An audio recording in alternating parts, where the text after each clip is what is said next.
ایک بات بڑی بغداد مقدسہ میں میں نے ایک ولی پاک کی زیارت کی، ان کے آستانے پر بھی میں ابھی بیان کیا تھا. حضرت بہلول دانا مجذوب بزرگ تھے اور بغداد کی گلیوں میں کہیں پر بھی بیٹھ جاتے تھے، اور جو جانکار تھے وہ سمجھتے تھے کہ اللہ والا بندہ ہے. مجذوب کس کو کہتے ہیں؟ جس کی یاد الہی میں عقل فنا ہو گئی، ختم ہو گئی، اللہ کے ذکر میں اور اللہ کی یاد میں اپنے آپ کو فنا کر دیا ہے. اس کے اوپر شریعت کا قلم نہیں. ظاہر سی بات ہے شریعت کے سارے احکام اس پر ہیں جس کی عقل سلامت ہے.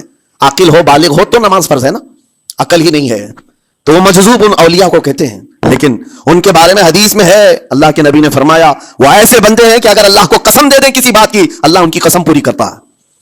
وہ بہلول دانا بیٹھے ہوئے تھے. بغداد کا ایک مشہور تاجر تھا لیکن خستہ حال تھا، بہت نقصان اٹھا چکا تھا، خسارے میں چل رہا تھا، بزنس پورا لاس میں، اور وہ پریشان حال بہلول دانا کے پاس آیا، گڑ گڑایا، کہا کہ حضور مجھے بچا لیں، رحم کر لیں، میں تاجر ہوں، لٹ گیا ہوں، لاس میں ہوں، کچھ آپ فرما دیں، میں کیسے اس بھور سے نکلوں.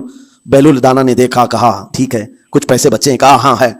وہ بس اتنا سرمایہ ہے کہ مال لیتا ہوں پھر بیچ دیتا ہوں، نفع نہیں ہوتا. بہلول دانا نے کہا ایک کام کر، کالا کپڑا جتنا ملتا ہے سب خرید لے، پورے شہر سے کالا کپڑا جہاں جہاں مل جائے سب لے کر اسٹاک کر لے. کہا جی حضور آپ نے جیسا فرمایا. گیا، جتنا سرمایہ تھا سب لگا دیا، کالا کپڑا خرید کر ایک جگہ اسٹاک کر دیا. اللہ والے کا حکم تھا. لیکن ہوا یہ کہ بغداد کا معمول تھا، 8 دن گزرے نہیں تھے کہ وہاں وقت کے حاکم کا انتقال ہوا. اور جب حاکم کا انتقال ہوتا تو شہر کے جتنے بڑے لوگ ہوتے، رئیس لوگ، وہ اس کے سوگ میں، اس کے غم میں کالا کپڑا پہنتے تھے. اور کالا کپڑا سوائے اس تاجر کے کسی کے پاس نہیں تھا. اور سارے بڑے لوگ پیسوں سے اس کے پاس کالا کپڑا خریدنے آئے. یہ منہ بولے قیمت پر، جیسے تیسے جتنی قیمت پر بولے سب خرید کر لے جاتے. اور پل بھر میں، ایک دن کے اندر وہ بہت بڑا کروڑ پتی بن گئے، بہت مال آ گیا. یہ بات یاد رکھیں، اللہ مال دیتا ہے، اس کے بعد پھر آزمائش بھی ہوتی ہے. مال اتنا آ گیا، اب لے کر کے مستیاں تھیں. چند دن گزرے، ظاہر سی بات ہے مال کو بڑھانے کی تمنا ہر ایک کی ہوتی ہے. کوئی یہاں پر اینڈ کرنے والا نہیں ہے دنیا میں، چاہے اس کا بزنس اربوں پر بھی پہنچ جائے، اسے آگے پہنچنا ہے. چند دن گزرے تھے، 8-10 دن، پھر آیا حضرت بہلول دانا کو ڈھونڈتے ہوئے. ایک جگہ میدان میں یہ مجذوب بزرگ بیٹھے مل گئے. آیا اور کہا او دیوانے بتا اب کیا خریدوں؟ پیسہ بہت ہے ابھی میرے پاس، بتا دیوانے اب کیا خریدوں؟ انہوں نے دیکھا، کہا کہ لہجہ تو بدلا ہوا ہے، پیسہ بہت زیادہ تھا. کہا کہ ٹھیک ہے کوئی بات نہیں، اللہ والوں کو ان سب چیزوں سے کوئی لینا دینا نہیں. آپ نے کہا مال جتنا ہے تیرے پاس سب لے کر کے خربوز خرید لے، تربوز خرید لے، جس کو کلنگڑ کہتے ہیں، تربوز پورے خرید لے. اس نے کروڑوں کی جائیداد پورے تربوزوں میں لگا تھی، سب تربوز خرید کر سٹاک کر دیا ایک جگہ. اور اس کے گمان میں یہی تھا کہ چند دن گزریں گے، کوئی ایسا ہی حادثہ ہوگا جب تربوز منہ مانگی قیمت پہ لوگ خریدیں گے اور میں بیچوں گا. پورا مال تربوز میں لگایا. 2 دن 4 دن 6 دن 8 دن گزرے، کوئی حادثہ نہیں. ادھر تو تربوز سڑنے لگ گئے، وہ تو زیادہ دن سٹاک نہیں کیے جا سکتے.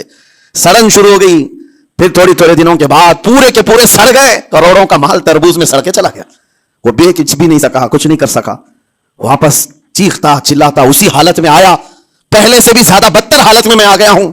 دوڑتے ہوئے آیا، حضرت بہلول دانا کو ڈھونڈتے ہوئے. کہاں ہیں؟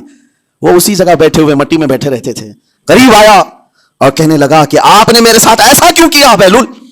بہلول دانا نے کہا کیا ہوا؟ کہا میں تو لٹ گیا، تربوز میں پیسے لگائے آپ کی وجہ سے اور پورے سڑ گئے.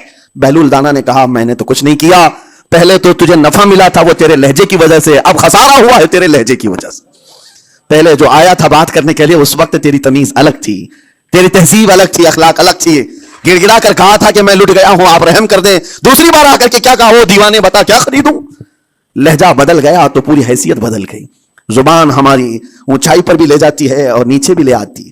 اس بات کو ہمیشہ ملحوظ رکھیں کہ اس زبان سے بہت سارے لوگ نفع بھی اٹھاتے ہیں، بہت سارے لوگوں کو نقصان بھی ہوتا ہے. لیکن ساتھ میں یہ بات بھی عرض کروں، نرم گفتگو کرنے کا عادی ہر ایک کو ہونا چاہیے. نرم گفتگو کرنے کا عادی ہر ایک کو ہونا چاہیے. اس کی نیکیوں کی علامت ہے، اس کے اخلاق کی علامت ہے.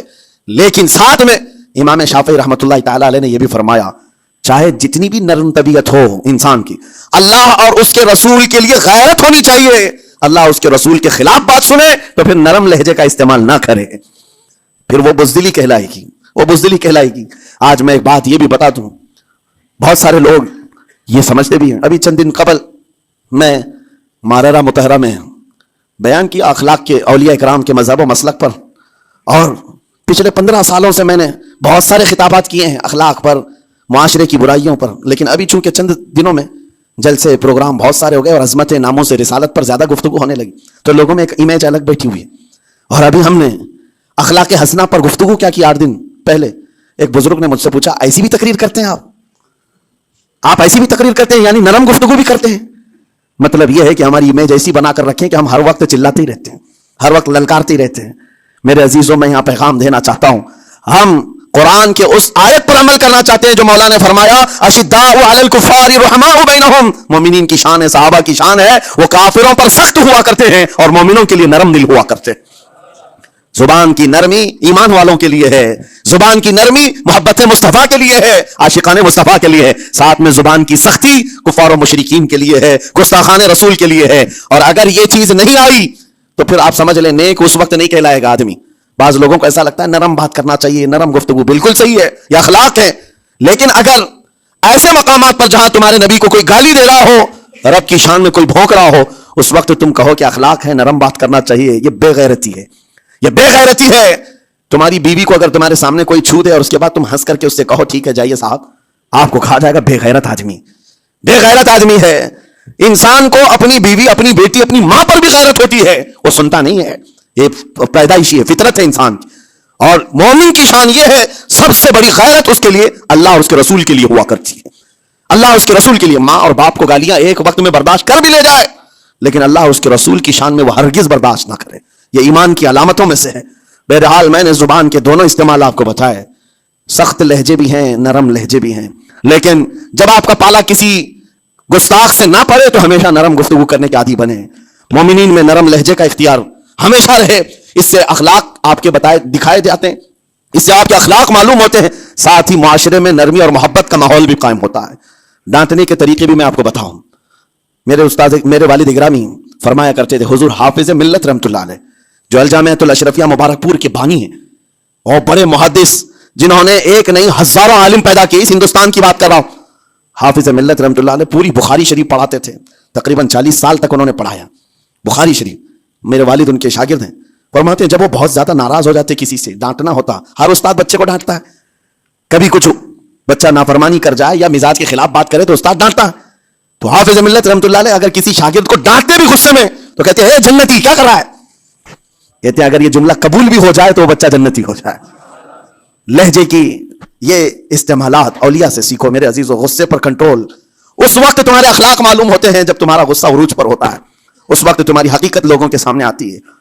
وہ اپنے شاگردوں کو ڈانٹتے بھی تو جنتی کہہ کر ڈانٹتے ہیں, یعنی کوئی گالی نہیں ہے, کوئی برے کلمے نہیں ہے, بلکہ ایسا جملہ ہے کہ اگر قبول بھی ہو گیا استاد کی زبان سے اس کی تو زندگی وصول ہوگی, اس کا بیڑا پار ہو گیا.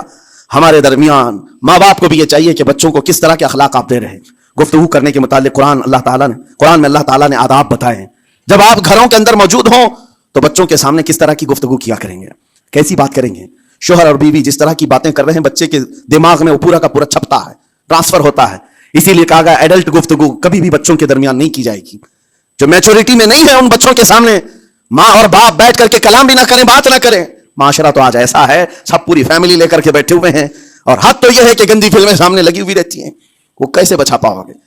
4 سال 5 سال کے بچے کے اندر بھی وہ گفتگو, وہ مکالمات, ایک دوسرے سے بات کرنے کی تمیزیں, وہ سب وہاں سے سیکھتا آ رہا ہے. گھروں کے اندر ماحول کو تبدیل کرنے کے لیے آپ کی اپنی زبان پر کنٹرول اور اپنے بچوں کی تربیت اور ان کی زبان پر کنٹرول بہت ضروری ہے. پھر دیکھنا آپ یہ معاشرہ پیدا کر کے کل کو آپ کا بچہ نکلے گا, اس کی تمیز, اس کے اخلاق پر ہر کوئی اش کرے گا. چند دنوں کی محنت ہے آپ کی, لیکن بچے جب سلیقے کے ساتھ گفتگو کریں تو لوگوں کا دل جیت لیا کرتے ہیں. بات کرنے کے آداب ایسے ہیں کہ لوگ دل جیت لیا کرتے ہیں. یہ میرے استاد گرامی مصر کے رہنے والے تھے. جب خطابت ہمیں سکھا رہے تھے گفتگو کرنے کے آداب, تقریر کرنے کے آداب, تو ایک امام غزالی کا قول تھا کلم الناس علی قدر عقولہم, لوگوں سے ان کی عقل کے مطابق بات کرو. اس پر وہ سمجھاتے ہوئے ہمیں ٹریننگ دیتے تھے اور کہتے تھے کہ تمہارے پاس آنے والے کئی طرح کے لوگ ہوں گے. اگر تم امام ہو, اگر داعی ہو, خطیب ہو, مقرر ہو, کوئی غریب گھر سے, کوئی بڑے امیر گھر سے, کوئی پڑھا لکھا آئے گا, کوئی جاہل ہوگا, کوئی بدتمیز بھی ہوگا, کوئی نیکوکار, کوئی گنہگار, سب طرح کے مکس مجموعہ تمہارے پاس ہوگا. ان سے خطاب کرنا, ان سے بات کرنا, کس انداز سے بات کرو گے, کیسے ان سے کلام کرو گے. میرے عزیزو یہ ہمارا اپنا ہنر نہیں ہے. ہم جو آپ کے سامنے گفتگو کر رہے ہیں یہ ہمارا فن نہیں ہے, یہ اپنا پیدا کیا وہ ہنر نہیں ہے. ہمیں سکھایا گیا تھا صرف اور صرف آپ کو اس مجمع سے اور یہ آئے ہوئے جمع غفیر سے بات کرنے کے لیے ایک ہی اسلوب اپنانا ہے, دیکھنا ہے کہ رسول اللہ کیسے بات کیا کرتے تھے. میرے آقا صلی اللہ تعالیٰ علیہ وسلم کا اسلوب اپناؤ. حضور کے خطبے دیکھو, حضور جب خطاب کرتے, ظاہر سی بات ہے مسجد نبوی میں اس وقت بھی لوگ